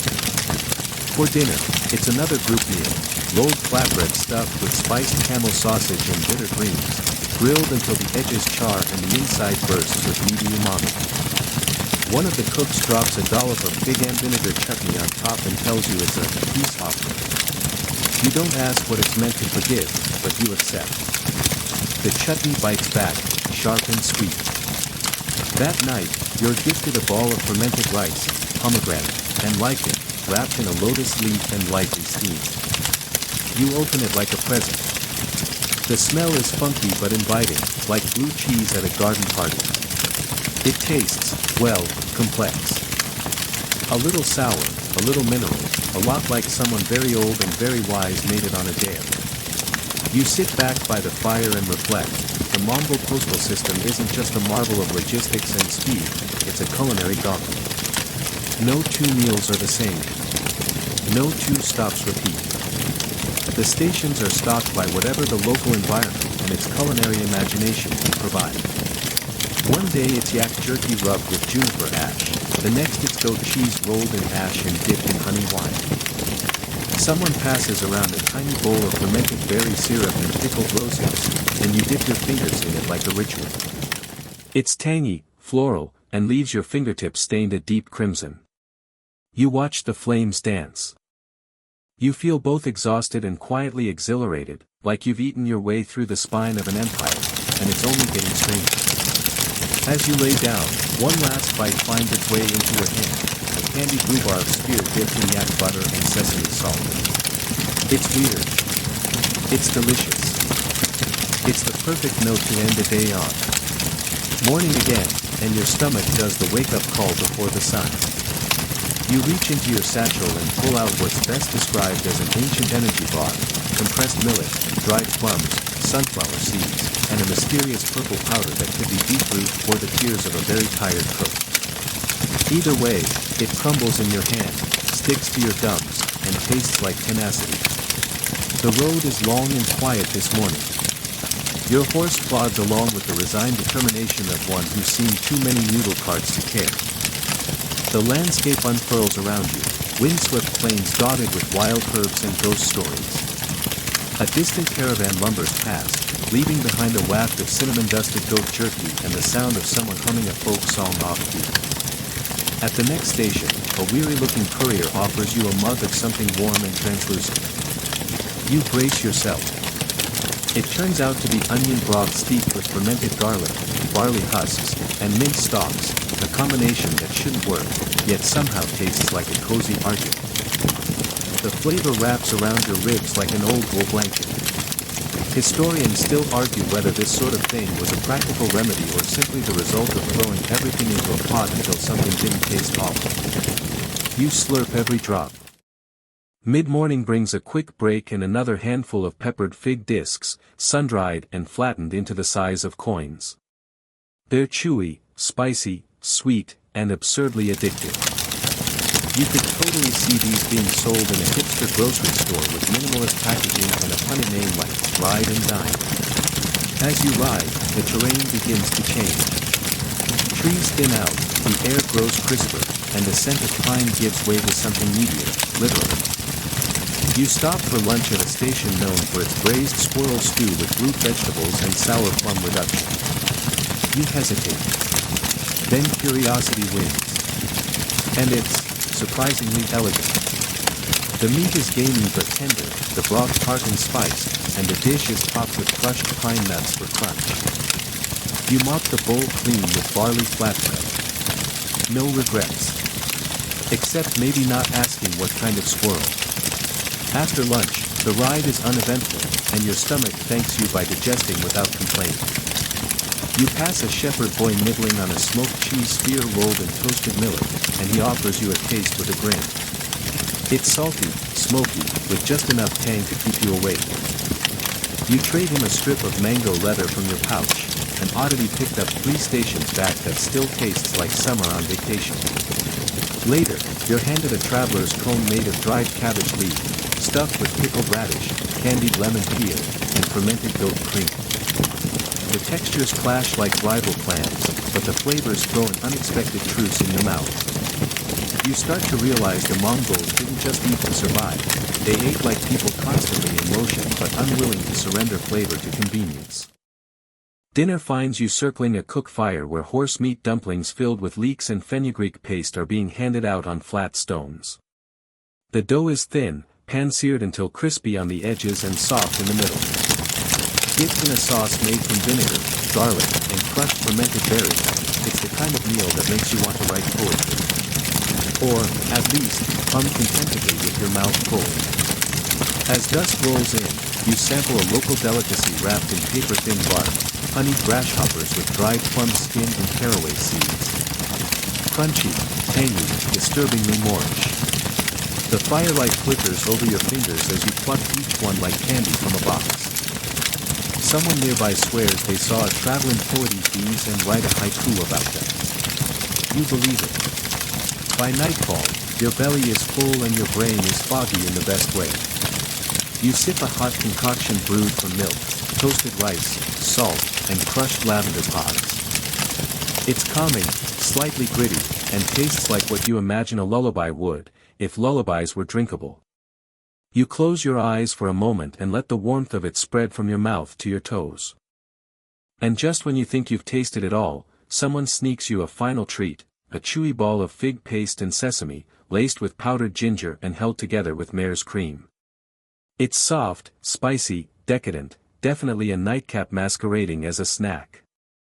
You eat it slowly, staring at the stars as if they might blink back.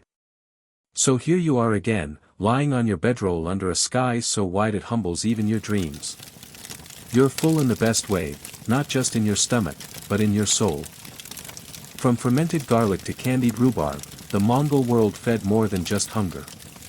It nourished curiosity. It satisfied wanderlust. It dared you to taste without fear, and you did. You stretch beneath the open night, where the cold nibbles at your fingertips and the stars glare down like bored aristocrats. A horse shifts nearby, snorting softly into the wind.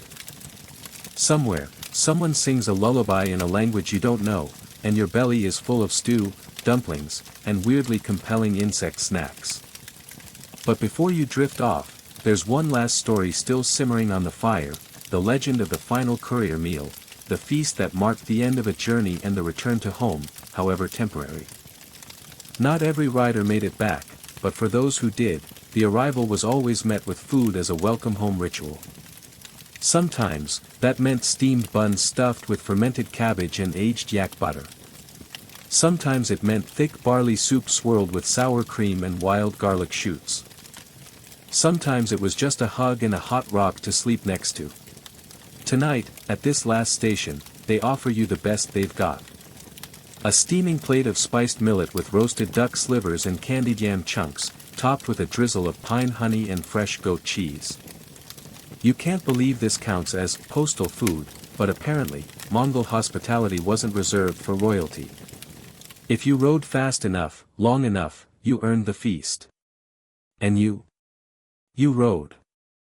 Beside the fire, an elder offers you something dark and fragrant, fermented mare's milk mulled with juniper and cardamom, served warm in a wide ceramic bowl. You sip. It's weird.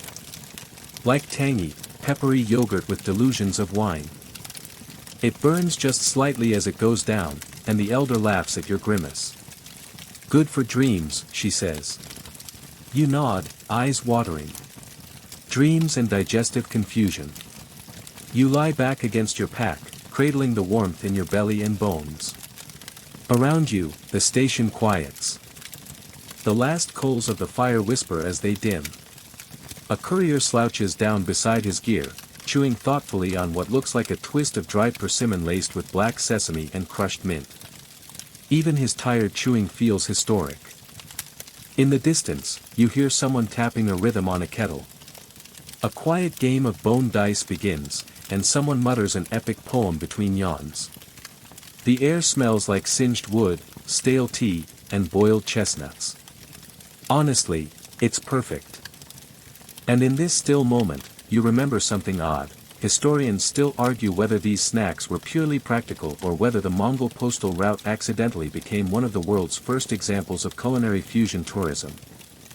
Every station was a food stop, every courier a tasting critic, and every region left fingerprints on the menu. It's like a medieval Yelp review, only the review is, didn't die, and the dumplings were amazing. Your eyes begin to flutter closed, the way a page turns softly in wind. A cat curls near your feet. You pet it lazily, realizing that its fur smells faintly of cinnamon. That can't be right, but you're too sleepy to investigate. It purrs anyway. Above you, the stars have stopped judging. Or maybe you've just stopped caring. Either way, the sky seems quieter now. Someone tosses a final branch on the fire. The sparks rise like fireflies, vanish like dreams. You remember the taste of goat yogurt with saffron honey, You remember the crunch of toasted barley crumbles and the fizz of fermented pear juice on your tongue. You remember the ride, the dust, the laughter. And you remember that even on horseback, even sprinting across vast nothingness, there was always a snack tucked in someone's robe pocket. That's the real lesson, maybe. The Empire was fast, but it never skipped lunch. And neither should you. Now go ahead. Let your mind drift. Let the flavors of ancient roads linger as dreams fold around your thoughts. The couriers are resting. The horses are still. The fire crackles low. Tomorrow is another ride. But tonight? You sleep. And now, the ride is done. Let the last sounds of the steppe drift gently away. The wind softens, the hoofbeats vanish, and the world quiets until even the whispers of distant wheels fade to silence. There's no hurry now. The fire has gone to embers. The stories have curled into smoke. You breathe slower. Longer. Deeper. The scents of warm broth and sun-dried fruit float away on the breeze. Your limbs feel heavy, but not tired. Just full. Full of stories, full of rhythm, full of food that once fed an empire. It's quiet. The kind of quiet that hums. Like the hush of wool brushing skin, like the pause before dawn. No need to get up. No need to remember all the names or flavors. Just rest.